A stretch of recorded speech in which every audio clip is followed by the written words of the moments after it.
Existe una pregunta que muy pocos se atreven a hacerse. ¿Cuánto dinero ha pasado por las manos de una persona desde su primer sueldo hasta hoy? Sueldos, trabajos freelance, ingresos extra, bonos, comisiones, todo. Para la mayoría, ese número es aterrador. Cientos de miles de dólares a lo largo de una vida adulta. En algunos casos, más de 1 millón. Y entonces llega la pregunta dolorosa: ¿dónde está ese dinero hoy? Para la mayoría, la respuesta es silencio, porque el dinero pasó. Apareció, cruzó la cuenta y se fue. No construyó nada, solo pagó el alquiler de una vida que sigue exactamente igual que hace 10 años. Esa es la estadística más cruel de la carrera de ratas. No es cuánto gana una persona, es cuánto ya ganó y cuánto sigue sin tener. Y la razón de esa fuga silenciosa no es falta de esfuerzo. Al contrario, quien está atrapado en esta carrera, por lo general, trabaja más de lo que debería. Se levanta temprano, hace horas extra, se lleva trabajo a casa, sacrifica fines de semana, y aún así sigue patinando, porque el esfuerzo bruto, sin una dirección correcta, no construye patrimonio. Solo alimenta un engranaje que termina consumiendo todo ese esfuerzo. La diferencia entre quien se queda atrapado y quien logra salir de la carrera no está en la cantidad de horas trabajadas, está en 7 hábitos. 7 comportamientos silenciosos que separan a quienes pasan la vida corriendo de quienes deciden construir suelo firme bajo sus propios pies. Estos hábitos no son fórmulas mágicas ni secretos de gurús. Son disciplinas internas que cualquier persona puede desarrollar, sin importar su punto de partida y sin importar la edad que tenga. En este video vamos a desmenuzar cada uno de ellos. Y quien llegue hasta el final va a descubrir que el 7º hábito es el que le da sentido a todos los anteriores. Sin él, los otros 6 se convierten apenas en un ejercicio de disciplina sin destino. Deja tu like y suscríbete al canal, porque lo que viene ahora puede ser incómodo de escuchar, pero es exactamente ese tipo de incomodidad el que separa a quien sigue corriendo en la cinta de quien decide salir de ella. Hábito 1. La posesión de tu propia vida. El primer hábito es el más difícil de adoptar, porque exige renunciar a una de las mayores compañeras de la humanidad, la excusa. Toda persona atrapada en la carrera de ratas tiene una larga lista de razones para estar donde está. El gobierno, la economía, el jefe, la familia, el salario que gana, los hijos que tiene que mantener, el tiempo que no tiene. Y el detalle que vuelve esa lista tan poderosa es que en algún nivel es verdadera. Cada punto de esa lista describe un obstáculo real. Pero el problema no está en los obstáculos, está en lo que la persona hace con ellos. Quien pone el peso de su propia vida del lado de afuera, aunque los hechos le den la razón, está haciendo un intercambio silencioso que lo cuesta todo. Está cambiando el control por la razón, y el juego financiero tiene una regla implacable. Quien entrega el control, entrega también el poder de cambiar. Porque nadie puede resolver un problema cuya causa está por definición fuera de su alcance. La posesión de tu propia vida empieza en el instante en que dejas de explicar dónde estás y empiezas a preguntarte qué puedes hacer tú desde ese lugar. No se trata de negar la realidad, no se trata de fingir que el juego es justo. Se trata de aceptar que, incluso en un juego injusto, la única palanca que de verdad importa es la que está en tus manos. Y este hábito destruye una fantasía muy común, la fantasía del rescate. La idea de que algo en algún momento va a aparecer y poner todo en orden. Una herencia, un ascenso inesperado, un golpe de suerte. Quien espera ser rescatado espera para siempre. Porque el rescate no llega, nunca llegó para nadie que construyó algo sólido en este mundo. La riqueza real empieza exactamente en el segundo en que una persona deja de esperar y empieza a actuar con lo que ya tiene en las manos, aunque parezca poco. Porque lo poco aplicado vale infinitamente más que lo mucho esperado. Hábito 2. Aprender el idioma del dinero. El segundo hábito parece obvio cuando se dice en voz alta, y justamente porque parece obvio, casi nadie lo ejecuta. Aprender el idioma del dinero. Nadie nace sabiendo cómo funciona el dinero. La escuela tradicional no lo enseña. La familia en la mayoría de los casos tampoco, porque los propios padres nunca lo aprendieron. Y el resultado es una generación entera de adultos que sabe manejar un auto financiado en 60 cuotas, pero no sabe calcular cuánto pagó de más por él. Sabe el nombre de 50 jugadores de fútbol, pero no el de 5 inversiones básicas disponibles en su propio país. Eso no es falta de inteligencia, es analfabetismo financiero. Y es un analfabetismo que el sistema agradece, porque un cliente confundido es un cliente rentable. El hábito de aprender el idioma del dinero no exige un título en economía, no exige memorizar fórmulas matemáticas, exige solamente curiosidad activa y una rutina mínima de estudio. 15 minutos al día, un libro al mes, un podcast en el trayecto al trabajo, un canal honesto de YouTube que enseñe sin prometer riqueza rápida. Existen libros que pueden cambiar para siempre la vida financiera de una persona cuando se leen con atención. Padre Rico, Padre Pobre, de Robert Kiyosaki, enseña la diferencia fundamental entre algo que pone dinero en tu bolsillo y algo que lo saca. El hombre más rico de Babilonia, de George Clason, presenta principios milenarios de construcción de patrimonio en forma de parábolas que se quedan grabadas. Los secretos de la mente millonaria, de T. Harv Eker expone los condicionamientos invisibles que sabotean el crecimiento financiero de quien creció en entornos de escasez.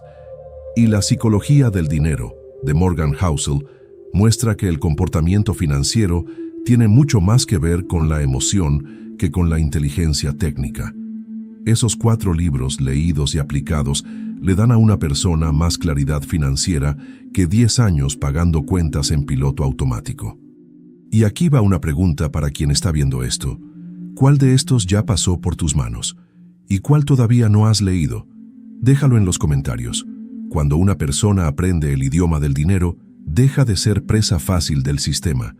Empieza a ver las trampas del consumo, los trucos psicológicos de las vitrinas, los esquemas disfrazados de oportunidad. Y esa nueva visión la prepara para el tercer hábito.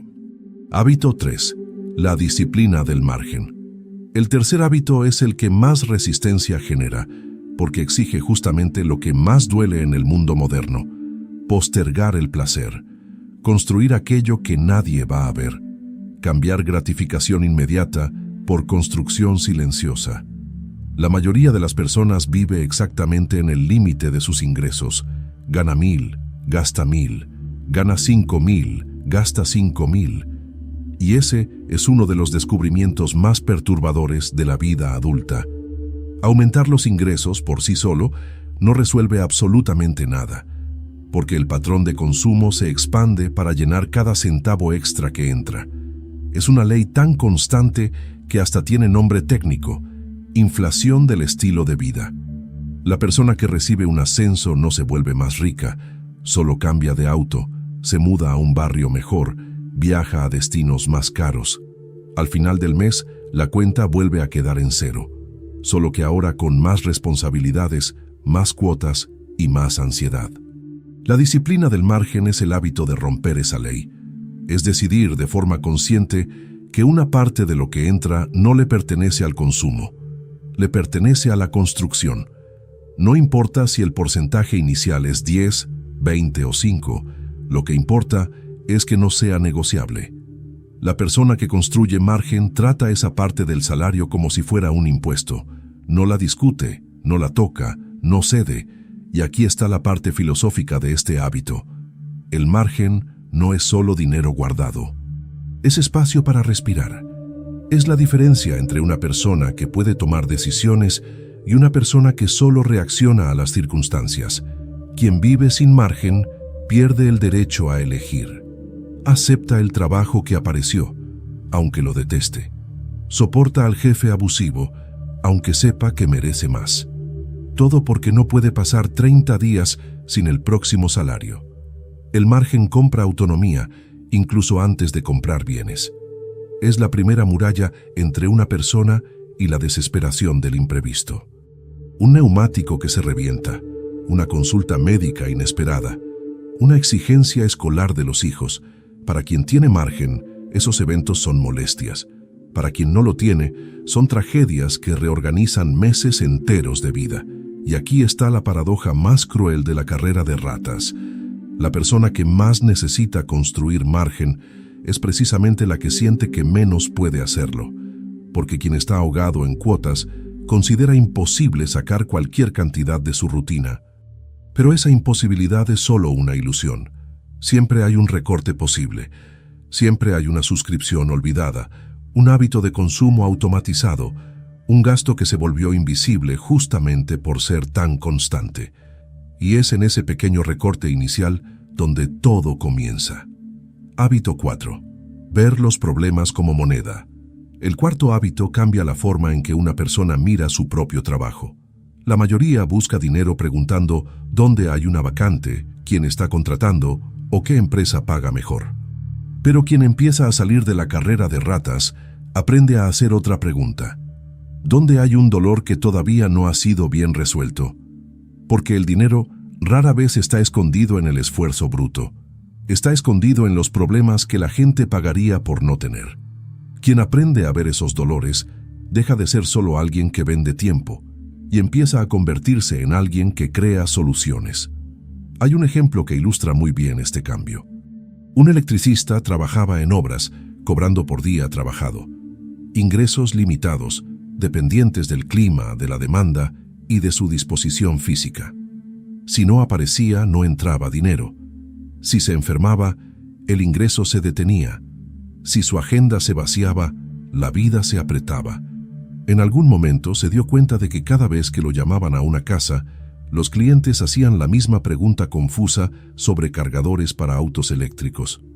Era una tecnología nueva llegando a los barrios y mucha gente no sabía por dónde empezar. ¿Qué cargador comprar? ¿Qué instalación era segura? ¿Cuánto costaba? ¿Qué error podía quemar el equipo? ¿Qué tipo de electricista contratar? Al principio él respondía todo gratis.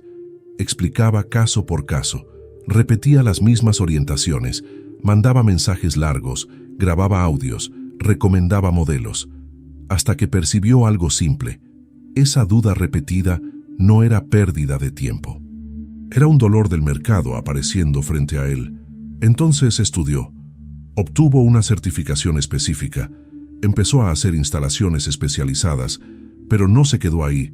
Documentó todo lo que iba aprendiendo. Transformó las dudas más comunes de los clientes en una guía práctica. Después grabó clases sencillas para otros electricistas que querían entrar en ese nuevo mercado, pero no sabían cómo posicionarse. Creó un curso en línea sobre instalación de cargadores residenciales, seguridad eléctrica, elección de equipos y enfoque comercial. A partir de ahí, algo cambió. Él todavía podía seguir haciendo servicios presenciales, pero sus ingresos ya no dependían solo de su propia mano sosteniendo una herramienta. El conocimiento que antes moría en cada servicio se convirtió en un producto, en un activo digital, en algo que podía venderse a electricistas de otras ciudades, otros estados e incluso otros países, sin que él tuviera que estar físicamente en cada lugar. Ese es el salto que entrega el cuarto hábito. La persona deja de ver los problemas solo como tareas y empieza a verlos como materia prima de soluciones escalables, porque el mercado no paga solo por la cantidad de horas trabajadas, paga por la cantidad de dolor evitado. Y cuando una persona transforma un dolor específico en una solución que puede repetirse, distribuirse y venderse sin depender totalmente de su presencia, deja de vender solo tiempo y empieza a construir apalancamiento. Y aquí está el puente hacia el siguiente hábito. Resolver problemas ya es poderoso, pero transformar la solución en algo que siga generando valor después del esfuerzo inicial es todavía más poderoso. Porque mientras una persona vende solo su propia hora, tiene un techo. Pero cuando transforma conocimiento, experiencia o una solución específica en un activo, empieza a romper ese techo. El electricista no se volvió libre solo porque empezó a cobrar más caro. Dio el primer paso hacia la libertad cuando entendió que lo que sabía no tenía por qué morir dentro de cada servicio. Podía convertirse en producto, método, curso, sistema, activo. Y eso es exactamente lo que nos lleva al quinto hábito. Hábito 5. Transformar esfuerzo en activo. El quinto hábito es el punto de quiebre definitivo entre quien trabaja por dinero y quien logra que el dinero empiece a trabajar a su lado. La mayoría de las personas opera con un modelo financiero muy simple. Vende horas, recibe dinero, gasta dinero. Y dentro de ese ciclo sus ingresos son directamente proporcionales a la energía física y mental que logra entregar. Si trabaja, gana. Si se detiene, pierde. Si se enferma, el ingreso se reduce. Si envejece, su capacidad de producir disminuye. Si la empresa decide recortar costos, toda su estructura financiera queda amenazada. Ese modelo es frágil porque depende de una sola fuente: la presencia de la persona.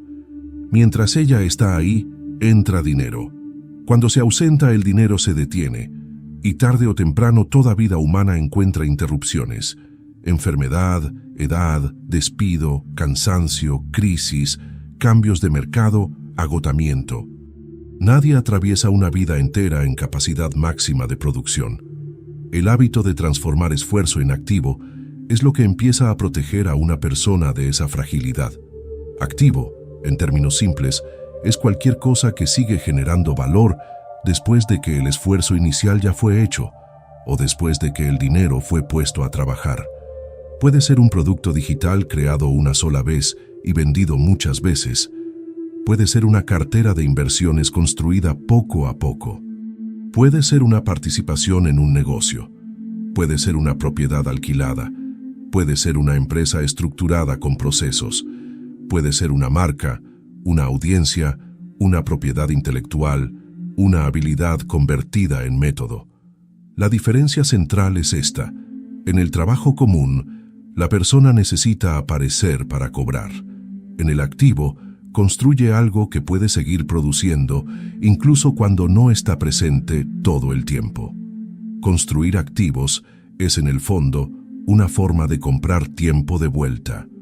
Cada activo que una persona crea o adquiere es una pequeña parte de su vida que deja de depender exclusivamente del intercambio directo entre hora y dinero. Es un fragmento de libertad comprado incluso antes de parecer libertad. Y aquí hay una sutileza importante. Construir activos no es solo para quien ya tiene grandes sumas para invertir. Empieza en pequeño. Empieza con la primera inversión, aunque parezca insignificante. Empieza con una pequeña fracción de una empresa sólida. Empieza con una reserva que genera rendimiento. Empieza con una habilidad organizada como método. Empieza con un proceso que permite atender mejor, vender mejor, producir mejor, sin desperdiciar energía cada vez desde cero. El problema es que mucha gente espera tener mucho dinero para empezar a construir activos, pero esa espera es una trampa, porque el patrimonio no nace grande, el patrimonio nace repetido. Nace cuando una persona toma una parte de lo que gana y decide que esa parte no será consumida. Será transformada en algo que pueda crecer, rendir, multiplicarse o generar valor en el futuro. La mejor clase de activo para quien está comenzando no es necesariamente la más emocionante. Es la que reúne 3 características: solidez, previsibilidad y crecimiento a lo largo del tiempo. Empresas que venden productos o servicios que la gente sigue consumiendo, incluso en tiempos de crisis, entran dentro de esa lógica. Energía, saneamiento, alimentos básicos, telecomunicaciones. Sectores que siguen funcionando independientemente del ánimo de la economía. Cuando el mundo se desacelera, la gente puede recortar viajes, restaurantes y lujos, pero sigue pagando luz, agua, internet y comida.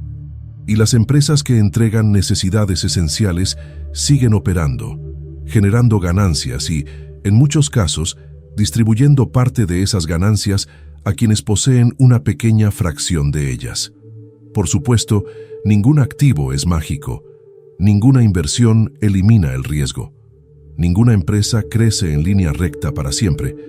Pero hay una diferencia brutal entre gastar todo lo que entra y dirigir una parte del dinero hacia estructuras que tienen posibilidades reales de producir valor en el futuro. La persona que construye activos durante 10, 15 o 20 años llega a un punto en el que algo cambia silenciosamente.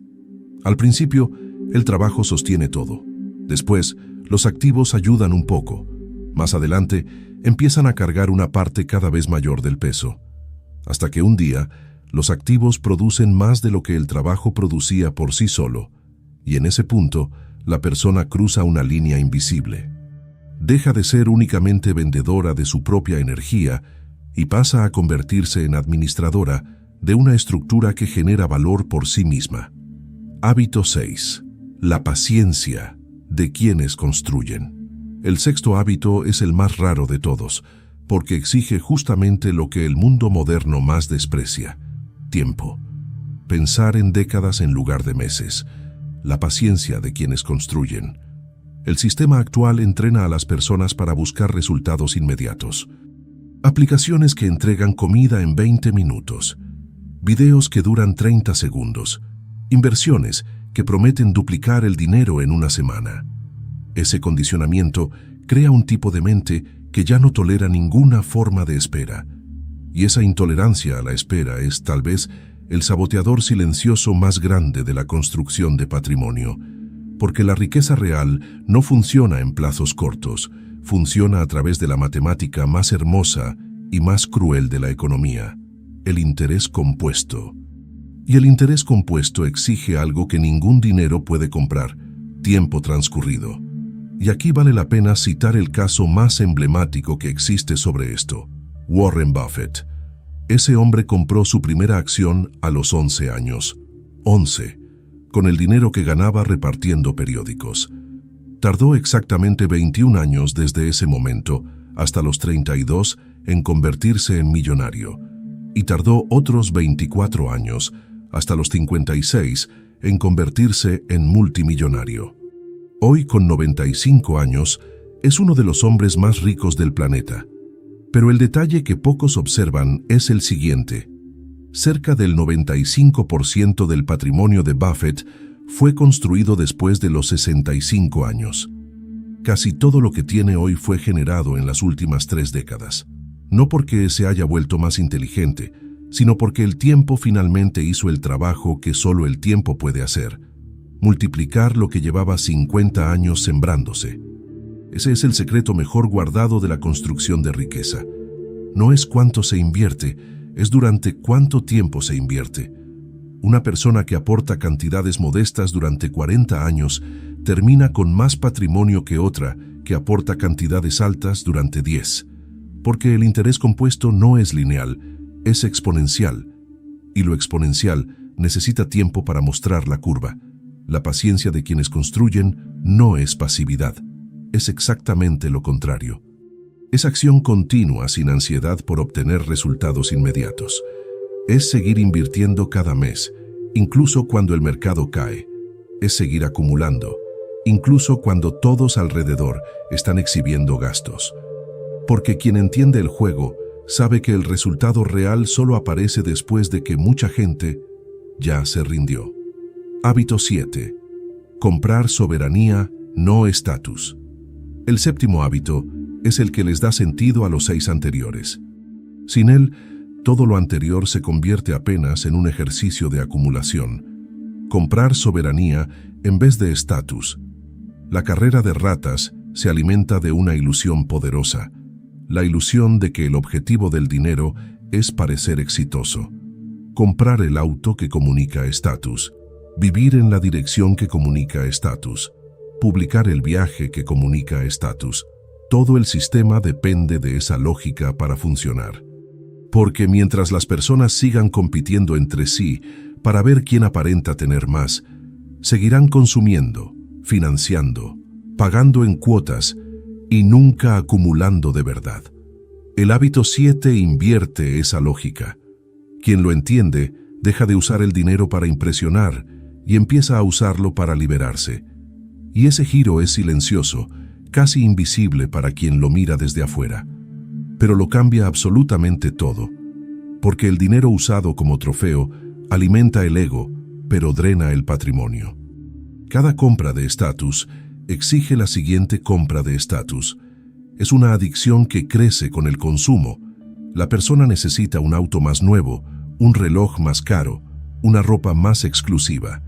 Y mientras persigue ese próximo símbolo, sigue siendo financieramente vulnerable. En cambio, el dinero usado como soberanía hace exactamente lo opuesto.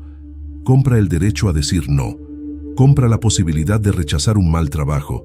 Compra el margen para salir de un entorno tóxico.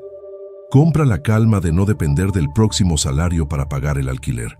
Compra la opción de pasar más tiempo con los hijos, de cuidar la propia salud, de elegir cómo envejecer. La soberanía no es lujo, es autonomía.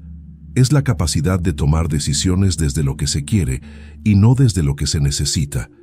Es la diferencia entre una vida vivida por elección y una vida vivida por obligación. Y aquí está la parte más sutil de este hábito.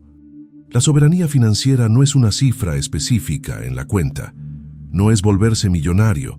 Es un estado de relación con el dinero en el que deja de ser la variable que dicta las decisiones. Algunas personas alcanzan ese estado con poco, otras no lo alcanzan nunca, aunque ganen mucho.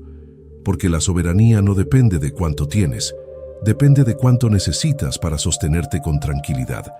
La persona que adopta el hábito 7 entiende que la riqueza no es el ruido que hace para los demás. Es el silencio que construye para sí misma. Es la tranquilidad de irse a dormir sabiendo que el próximo mes ya está cubierto. Es la paz de saber que existe margen para lo inesperado que siempre trae la vida. Y es justamente esa paz lo que el sistema más teme.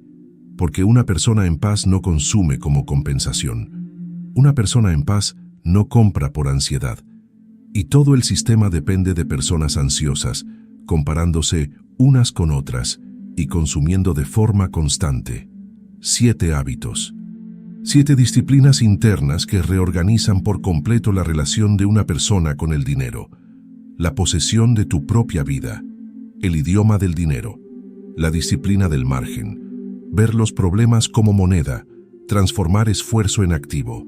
La paciencia de quienes construyen. Y el 7 que le da sentido a todo. Comprar soberanía, no estatus. Estos hábitos no están separados, funcionan juntos, como engranajes de un mismo mecanismo.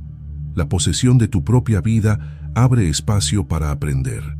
El aprendizaje revela la importancia del margen. El margen permite ver los problemas como oportunidad. Las oportunidades, bien aprovechadas, se convierten en activos. Los activos, con el tiempo, se transforman en patrimonio. Y el patrimonio, usado con sabiduría, se convierte en soberanía. Salir de la carrera de ratas nunca fue un evento, siempre fue un proceso, lento, silencioso, invisible para quien lo mira desde afuera. No hay un giro espectacular, no hay un golpe de suerte. Solo existe la suma de pequeñas decisiones consistentes a lo largo de muchos años. Quien entiende eso, empieza. Quien espera un momento más favorable, sigue exactamente donde está. Y aquí vale una última observación. Estos 7 hábitos no pertenecen a una clase social específica. Son disciplinas que cualquier persona puede adoptar desde cualquier punto de partida. La diferencia entre quien las aplica y quien no está en el contexto externo. Está en la decisión interna de tomarse en serio su propia vida financiera. Si este video le dio claridad a alguien que llegó hasta aquí, deja tu like ahora. Eso ayuda a que este contenido alcance a más personas que todavía siguen corriendo en la cinta sin darse cuenta de que existe una puerta de salida. Suscríbete al canal. Aquí la conversación siempre es sobre construir claridad donde el sistema prefiere mantener confusión. Y en los comentarios escribe la siguiente frase: yo decidí construir. Porque toda construcción empieza con una decisión silenciosa, tomada antes de cualquier acción visible. Y esa decisión, escrita aquí, es el primer ladrillo. Y si estos 7 hábitos abrieron una puerta en tu mente, el próximo video profundiza la base que sostiene a todos ellos. Se llama Las 5 leyes del dinero que pueden cambiar tu vida financiera. Ahí vas a entender 5 principios simples, antiguos y brutales sobre el dinero. Principios que separan a quien solo recibe un salario de quien empieza a construir patrimonio con intención. Haz clic ahora, porque los hábitos cambian la dirección, pero las leyes bien comprendidas cambian la forma en que juegas todo el juego. Nos vemos allá.